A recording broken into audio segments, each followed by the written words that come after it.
পূর্ব চীনের জিয়াংশি এবং আনহুই প্রদেশে ভারী বর্ষণ, জলাবদ্ধতা ও ভূমিধসের কারণে নাকাল হয়ে পড়েছে জনজীবন। দুদিন আগে জিয়াংশি প্রদেশের ইউগান অঞ্চলে ভূমিধসের ঘটনা ঘটেছে।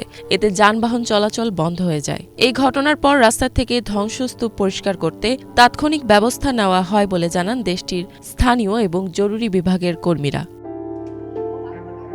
4টি গ্রামের মূল এ রাস্তা বন্ধ হয়ে যাওয়ার কারণে প্রায় 6,000 গ্রামবাসী দুর্ভোগে পড়েছে। ভারী বৃষ্টিপাতে জিয়াংশি প্রদেশে লেপিং শহরের লিয়ান নদীর পানির স্তর 2 মিটার বৃদ্ধি পেয়েছে। এতে আশেপাশের ফসলি জমি এবং ঘরবাড়ি পানির নিচে তলিয়ে যায়। এসব অঞ্চলের বাসিন্দাদের বের করে আনতে উদ্ধার তৎপরতা অব্যাহত রয়েছে।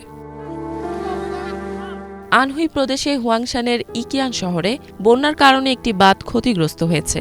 পরে বাঁধটিকে বালির ব্যাগ দিয়ে শক্তিশালী করার চেষ্টা করা হয়। 2 ঘণ্টারও বেশি সময় ধরে বাঁধ মেরামত কার্যক্রম চলে।